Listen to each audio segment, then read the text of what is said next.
তো গাইস, আমি আমার টিকটক অ্যাকাউন্টে এই ভিডিওটা আপলোড করার পরে আপনারা এই ভিডিওর কমেন্ট বক্সে এত কমেন্ট করছেন যে ভাই এডিটিং টিউটোরিয়ালটা দেন। তো আমি আপনাদের এত রিকোয়েস্টের পরে এডিটিং নিয়ে ফুল একটা ভিডিও নিয়ে আসলাম। তো আপনারা যারা এরকম ফ্রি ফায়ার ফানি ভিডিও বানাতে পারেন না, আশা করি ভিডিওটা ফুল দেখবেন। দেখার পরে আপনিও এরকম ফ্রি ফায়ার ফানি ভিডিও বানাতে পারবেন আর আপনার ভিডিও ভাইরাল হবে 100%। তো বেশি কথা না বলে আমরা এখন ভিডিওর মূল টপিকে চলে যাই। তো প্রথমত আপনারা এখান থেকে ক্যাপকাটটা ওপেন করে নেবেন। এখানে নিউ ভিডিওতে ক্লিক করার পরে আপনাদের গ্যালারিতে নিয়ে আসবে। আপনারা এখান থেকে যে ভিডিওটাকে ফানি ভিডিওতে কনভার্ট করতে চান ওই ভিডিওটাকে অ্যাড করে নেবেন। অ্যাড করার পর আপনারা যে রেশিওতে ভিডিও বানান ওই রেশিওটা সিলেক্ট করে নেবেন। সিলেক্ট করার পর এখন হলো আমাদের আসল কাজ। তো এখন আপনারা যে জায়গাটাতে ফানি ক্লিপ বানাতে চান ওই জায়গাটাতে ক্লিক করবেন। ক্লিক করার পরে সামনের পার্ট 2 ডিলিট করে দিবেন, পিছের পার্ট 2 ডিলিট করে দিবেন। শুধুমাত্র যে জায়গাটায় ফানি ক্লিপ বানাতে চান ওই জায়গাটাই রাখবেন। এখানে ক্লিক করবেন, এই জায়গাটা ডিলিট করে দিবেন। ডিলিট করার পরে একটু ডানে স্ক্রল করবেন। স্ক্রল করলে দেখবেন ফ্রিজ নামে একটা লেখা আছে। তো আপনারা এই ফ্রিজে ক্লিক করবেন। ক্লিক করার পরে আপনাদের ভিডিওটা ফ্রিজ হয়ে যাবে। তারপর এখান থেকে একটি স্ক্রিনশট নেবেন। তারপর স্ক্রিনশটটা সুন্দরভাবে ক্রপ করবেন।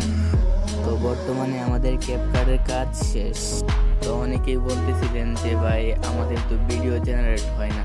তো আপনাদের ভিডিও জেনারেট হয় না এটার একটাই কারণ, এই পাশে দেখেন ASK লেখা। আপনারা এটা থেকে ভিডিও জেনারেট করতে চান, তো এটা থেকে ভিডিও জেনারেট হয় না। সাইডে দেখেন ইমেজ লেখা আছে, ওইটাতে ক্লিক করে তারপরে নিচে দেখেন টাইপিং লেখা আছে। টাইপিংয়ে ক্লিক করে আপনাদের ফটোটা ইম্পোর্ট করবেন, যে ফটোটা ক্যাপকাট থেকে স্ক্রিনশট দিয়ে আনছেন। তারপরে নিচে যে টাইপিং লেখা আছে এই টাইপিংয়ে ক্লিক করবেন। ক্লিক করার পরে আপনারা যা লিখবেন আপনাদের ভিডিওটা তাই হয়ে যাবে। তো আমি আমার প্রম্পট লিখে দিছি আর আমার ভিডিও জেনারেট হওয়া শুরু হয়ে গেছে। তারপরে এখান থেকে যখন ভিডিও 100% জেনারেট হয়ে যাবে তারপরে আপনারা ভিডিওটা নিচে দেখেন ডাউনলোড নামে একটা লেখা আছে। তো এখান থেকে ডাউনলোড করবেন। ডাউনলোড করার পরে এই ভিডিওটাকে ক্যাপকাটে নিয়ে আসবেন। আসার পর আপনারা যে জায়গাটা ফ্রিজ করছিলেন ওই জায়গাটা ডিলিট করে দিবেন।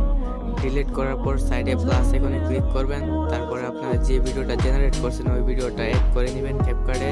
অ্যাড করে নেওয়ার পর আপনাদের যতটুকু দরকার আপনারা অতটুকু রাখবেন আর বাকি জায়গাটা টেনে ডিলিট করে দিবেন। ডিলিট করার পরে এখন দেখতে পাচ্ছেন যে আমাদের ভিডিও পুরোপুরি রেডি হয়ে গেছে। তো তারপর উপরে দেখেন এক্সপোর্ট নামে একটা লেখা আছে। তো আপনারা এক্সপোর্টে ক্লিক করবেন। ক্লিক করার পরে আপনাদের ভিডিওটা এক্সপোর্ট হয়ে যাবে। তো এখন আমরা ভিডিওর ফাইনাল রেজাল্ট দেখা দিচ্ছি। তো ভিডিওর ফাইনাল রেজাল্ট দেখার আগে যারা পেজটাকে ফলো করেন নাই ফলো করে দিবেন, আর ভিডিওতে যারা লাইক করেন নাই ভিডিওটাতে লাইক করে দিবেন আর বেশি শেয়ার করে দিবেন, যাতে অন্যরা দেখে ওরাও এরকম ভিডিও বানাতে পারে।